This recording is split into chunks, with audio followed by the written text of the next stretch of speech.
Hello నమస్తే. తెలంగాణ రాష్ట్ర ఏర్పాటు తర్వాత తెలంగాణ రాష్ట్రం ఏర్పాటైతే తెలంగాణ అంధకారంలోకెళ్ళిపోతుంది. తెలంగాణ అభివృద్ధి చెందదు. తెలంగాణలో నక్సలైట్‌లొస్తారు. తెలంగాణలో ఇంకా ఏదో, ఇంకేదో అంటూ ఒక క్యాంపెయిన్‌ని తెలంగాణ ఉద్యమం నడిచినంత కాలం వింటూ వచ్చాం. తెలంగాణలో తెలంగాణ ప్రత్యేక రాష్ట్రం ఏర్పాటవుతే హైదరాబాద్‌లో రియల్ ఎస్టేట్ పడిపోతుంది. హైదరాబాద్‌లో ఐటీ రంగం పూర్తిగా లేకుండా పోతుంది తరహా క్యాంపెయిన్‌లు కూడా చూసాం. ప్రత్యేక రాష్ట్ర విభజన ఉద్యమం జరుగుతున్న సందర్భంగా ప్రధాన మీడియాలో ఈ తరహా వార్తలొస్తుండేవి. ఇక్కడ ఈ ప్రత్యేక రాష్ట్ర ఉద్యమం కారణంగా రాష్ట్రం గనక ఏర్పాటైతే ఇక్కడి నుంచి కంపెనీలన్నీ విదేశాలకెళ్ళిపోయే పరిస్థితుంది, వేరే ప్రాంతాలకెళ్ళిపోయే పరిస్థితుంది అంటూ సాఫ్ట్‌వేర్ రంగానికి సంబంధించిన ఉద్యోగుల్లోనూ, సాఫ్ట్‌వేర్ రంగానికి సంబంధించిన నిపుణుల్లోనూ ఓ భయాన్ని కూడా అప్పుడు తెలంగాణ వ్యతిరేకులు క్రియేట్ చేయడం చూసాం. కానీ అవన్నీ అబద్ధాలని 10 ఏళ్ల తెలంగాణ నిరూపించింది. 2014 నుంచి 2023 వరకు ప్రధానంగా సాఫ్ట్‌వేర్ రంగంలో తెలంగాణ సాధించిన ప్రగతి దీన్ని సూచిస్తోంది. తెలంగాణ రాష్ట్రం ఏర్పడ్డ తర్వాత తెలంగాణని పాలించిన ప్రభుత్వాలు ప్రధానంగా 10 ఏళ్ల కాలంలో బీఆర్ఎస్ సర్కార్ హయాంలో ఐటీ రంగానికి పెద్దపీట వేస్తూ వచ్చారు. ఐటీ రంగంలో అనేక అవకాశాలు కల్పించే ప్రయత్నం చేస్తూ వచ్చారు. ఆల్మోస్ట్ ప్రపంచంలో ఉండే ఐటీ కంపెనీలన్నింటికీ కూడా ఒక బ్రాంచ్ ఆఫీస్, ఒక కేర్ ఆఫ్ హైదరాబాద్‌లో పెట్టుకోవాల్సిన పరిస్థితి క్రియేట్ అయింది. అటువంటి ఒక అట్మాస్ఫియర్‌ని అప్పటి ప్రభుత్వాలు తీసుకురాగలిగాయి. ప్రపంచ ఐటీ కంపెనీస్ అన్నీ హైదరాబాద్‌లో మాకు ఆఫీస్ లేకపోతే ఎలా? హైదరాబాద్‌లో మన బ్రాంచ్ లేకపోతే ఎలా? అని ఆలోచించే స్థాయికి హైదరాబాద్‌ని డెవలప్ చేస్తూ వచ్చారు. ప్రధానంగా హైదరాబాద్‌లో పెట్టుబడులు పెట్టాలనుకుంటున్న వాళ్ళకు, హైదరాబాద్‌లో కంపెనీలు ఏర్పాటు చేయాలనుకుంటున్న వాళ్ళకి సింగిల్ విండో విధానం ద్వారా అనుమతులు ఇవ్వడం కావచ్చు, ఇక్కడ లా అండ్ ఆర్డర్‌కి సంబంధించిన అంశంలో కావచ్చు, అనుమతుల్లో ఆలస్యం కాకుండా చూసుకునే విషయంలో కావచ్చు, సో వస్తున్న వాళ్ళకి వెల్కమ్ చెప్పి వాళ్ళకి కావాల్సిన మౌలిక సదుపాయాలు కల్పించే విషయంలో కావచ్చు, ప్రభుత్వం తీసుకున్న నిర్ణయాల కారణంగా సాధించిన ప్రగతి ఈరోజు తెలంగాణని ముందుంచింది. ఎక్కడ ముందుంచింది? కేంద్ర ప్రభుత్వానికి సంబంధించిన the software technology park of India కొన్ని గణాంకాలని వెలువరించింది. ఈ గణాంకాలు చూసిన తర్వాత తెలంగాణ సాధించిన ప్రగతి చూసి గర్వంగా ఉంది. ఏం సాధించింది తెలంగాణ? 2014 ముందు 2013, 14 ఆ ప్రాంతంలో హైదరాబాద్ నుంచి మొత్తం రాష్ట్రం నుంచి సాఫ్ట్‌వేర్ ఎగుమతులు 57,000 కోట్ల రూపాయలుండేవి. కానీ తెలంగాణ రాష్ట్రం ఏర్పడ్డ తర్వాత సాఫ్ట్‌వేర్ ఎగుమతుల్లో గణనీయమైన పురోగతి ప్రతి ఏటా చూస్తూ వచ్చాం. 14, 15లో 57,000 కోట్లు కాస్త 68,000 కోట్లయింది. అలాగే 15, 16లో 76,000 కోట్లయింది. 16, 17లో 86,000 కోట్లయింది. 17, 18లో 93,000 కోట్లయింది. అలాగే 18, 19లో 1,09,000 కోట్ల రూపాయలైంది. 2019, 20లో 1,34,000 కోట్ల రూపాయలైంది.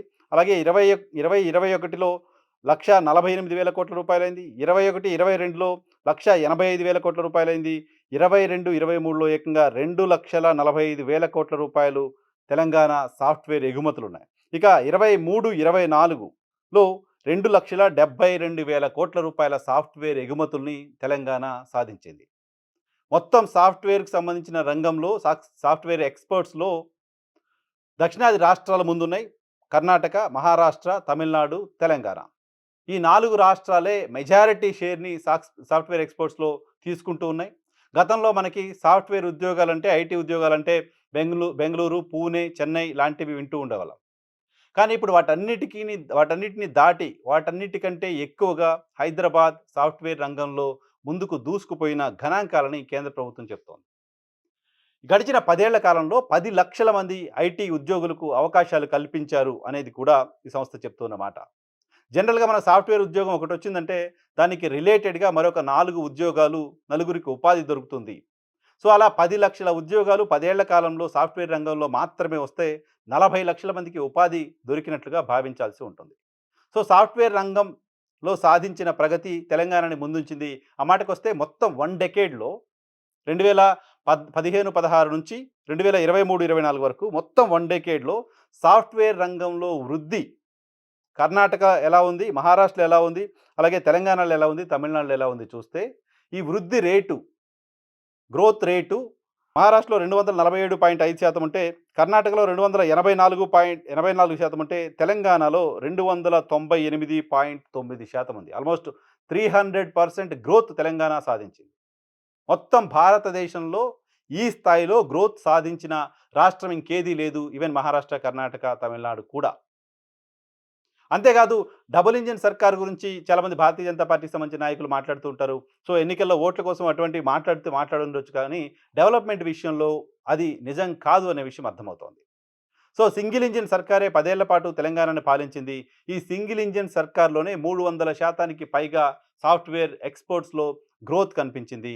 సాఫ్ట్‌వేర్ రంగంలో తెలంగాణ రాష్ట్రం ఎక్స్‌పోర్ట్ చేస్తున్న దాన్ని పోలిస్తే మొత్తం ఎన్‌డీఏ పాలిత 14 రాష్ట్రాలన్నీ కలిపి ఎంత సాఫ్ట్‌వేర్ ఎక్స్‌పోర్ట్ చేస్తున్నాయో, ఒక్క తెలంగాణ రాష్ట్రం అంతకు మించి చేస్తోంది.